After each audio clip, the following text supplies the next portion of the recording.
On today's episode, we're gonna improve your squats.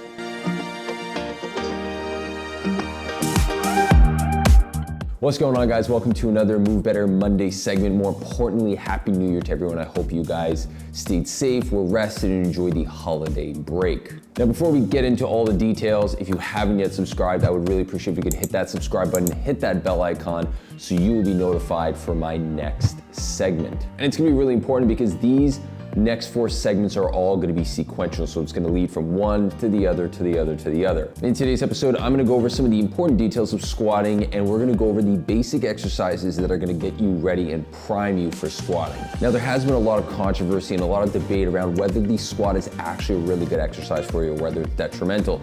Honestly, it's been around for such a long time that it's really hard to argue with this, fundamental exercise. It's something that we do every single day, and you wanna be able to perform it at least to some degree. So this is one of the most common exercises that you're gonna likely see either in a program that you're gonna find online, that you're gonna see in a group class, or even if you're getting a program from a personal trainer. Now, there's a high likelihood that squatting is probably gonna be in there, so there's a high likelihood that you're gonna wanna make sure that you master this exercise. One of the issues that will usually come up is a restriction in movement, is poor technique, as I've mentioned.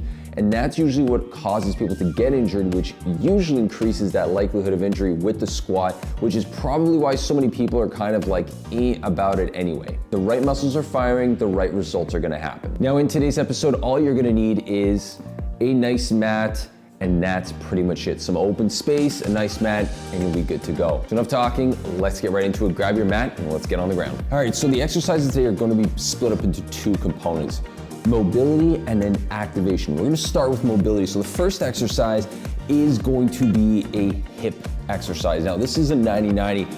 Very common for you to see this now. It's become one of the most commonly used hip mobility exercises. Great exercise. It really gets the internal rotation, external rotation going, which is something we're really gonna need to allow you to be able to maneuver into the squat with some freedom. So we're gonna get on the ground.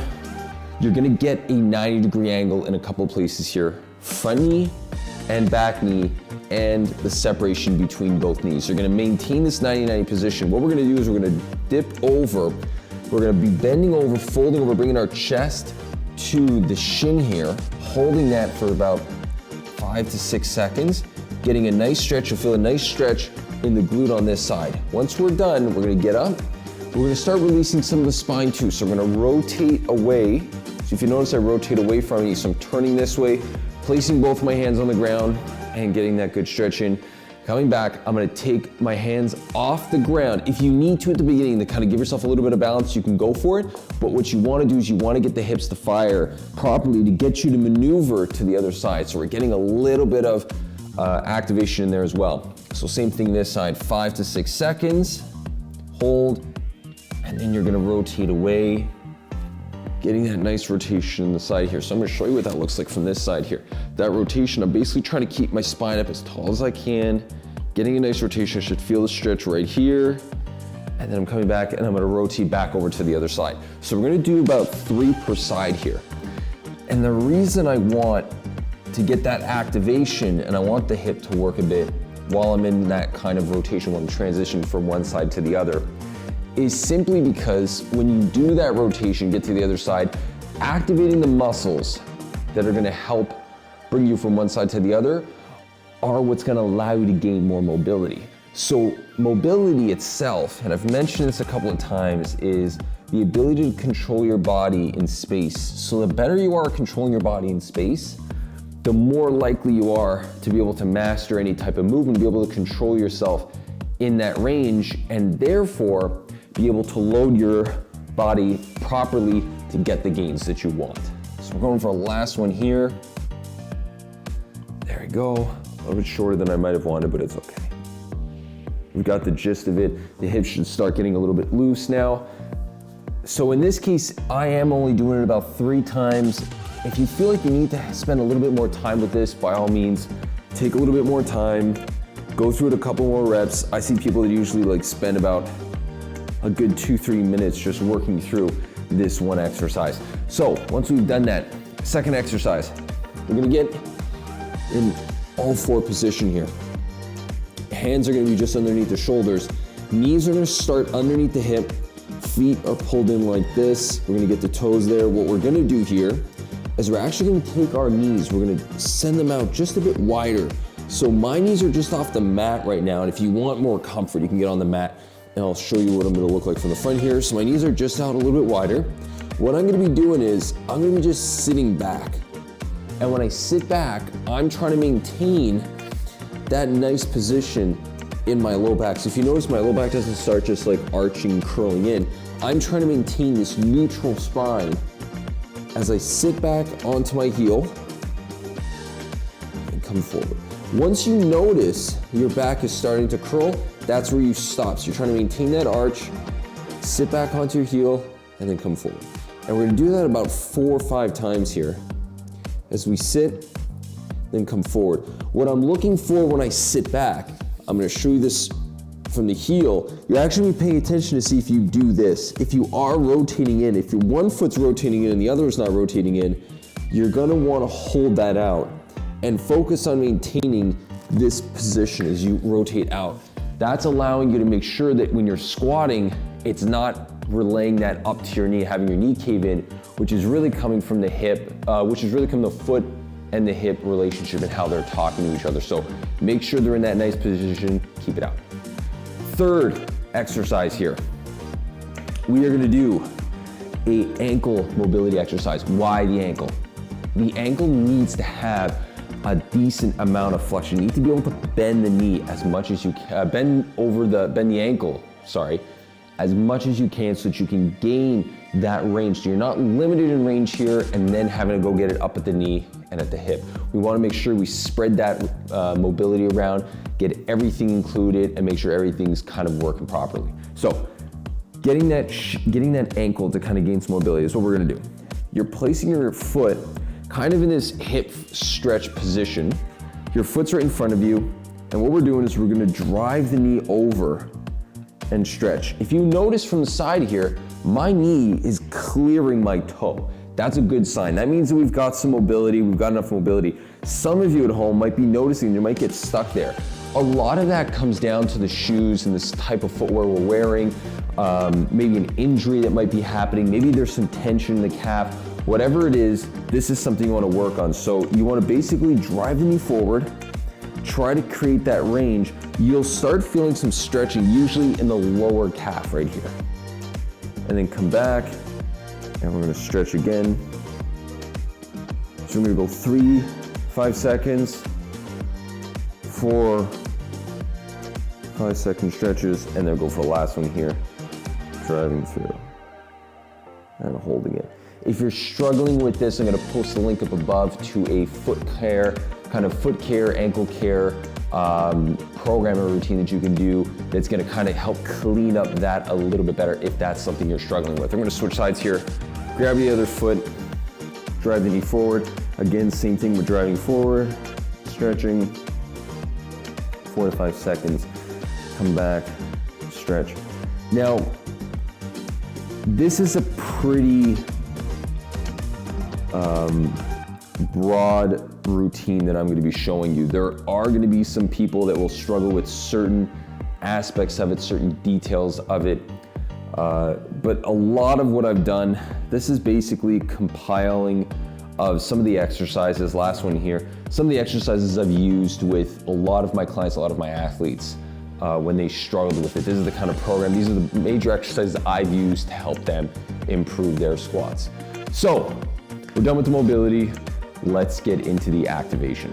Okay, first activation exercise is going to be basically getting the core to fire and getting some separation between the hips, the core, and the low back.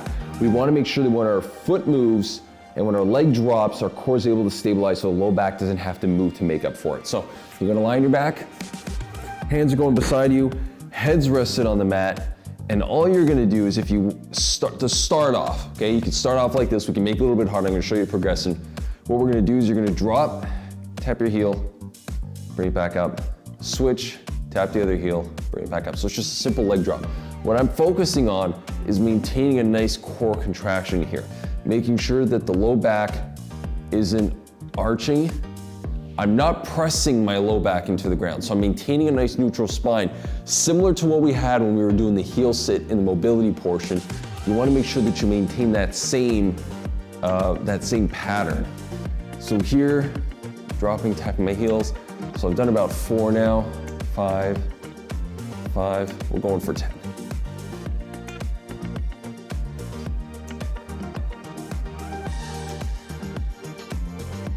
And don't worry about the sets and reps here. I say 10, but because this is activation, it's not really super important to make sure you hit 10. If you hit 11 or if you hit 8, there's not really much of a difference here. You're just trying to get the right muscles to activate.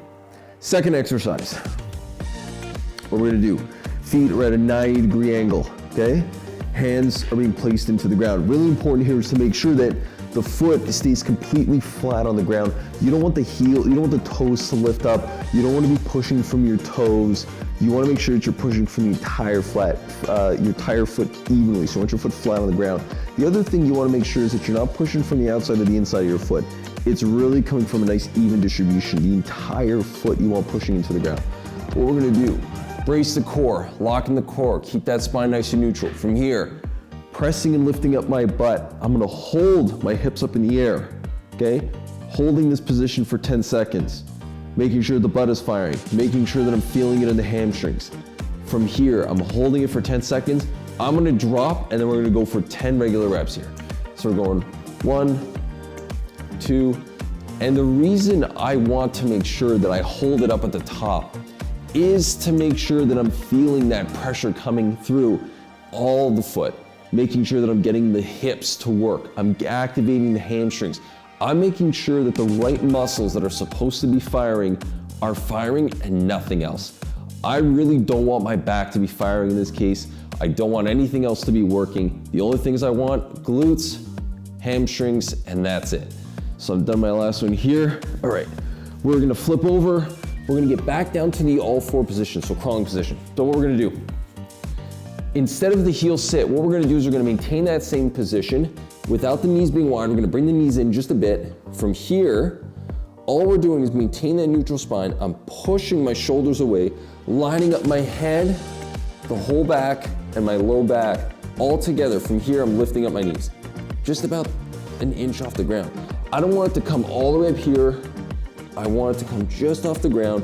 From here, I'm holding a nice core posture. A lot of you, if you don't have upper body strength, you'll start feeling in the shoulders. It's normal if your shoulders start shaking, if your body starts trembling a bit, very common. If you're feeling it in the wrist a bit, what I would recommend you do is take your fingers, push your fingers into the ground. That's gonna relieve a little bit of stress off of your wrist. From here, just a nice 15 to 20 second hold. Once you've done that, you're good, you can sit back down. So the goal is going to be to do these exercises, the activation portion 3 times. I just showed it to you once, you're gonna wanna do it about 3 times. What that's gonna do is that's gonna allow you to kind of take advantage of all the different components of the movements and all the other and the muscles that are gonna be firing, get them to all kind of blend together and start working properly. So one exercise is gonna allow you to improve the other exercise, which is gonna allow you to improve the other exercise, and then subsequently coming back to the first one is gonna allow that first one to increase, which is gonna allow, and so on and so forth. So make sure you get these done on a regular basis. What we're gonna do, what I'm gonna ask of you, if you wanna see these results, 7 days straight. This is not long. If you notice, this clip hasn't lasted very long. It's pretty quick, especially once you start getting into the habit of doing them. You know, by the 3rd or 4th day, this entire little routine here maybe takes you about 10 to 15 minutes, and you're gonna start seeing a big difference. So we're gonna go 7 days. I'll see you guys next Monday, where we're gonna start taking it forward and advancing on this. If you haven't yet subscribed, hit that subscribe button, hit that like icon, and hit that bell icon so you'll know when next week's segment comes out. See you guys next time.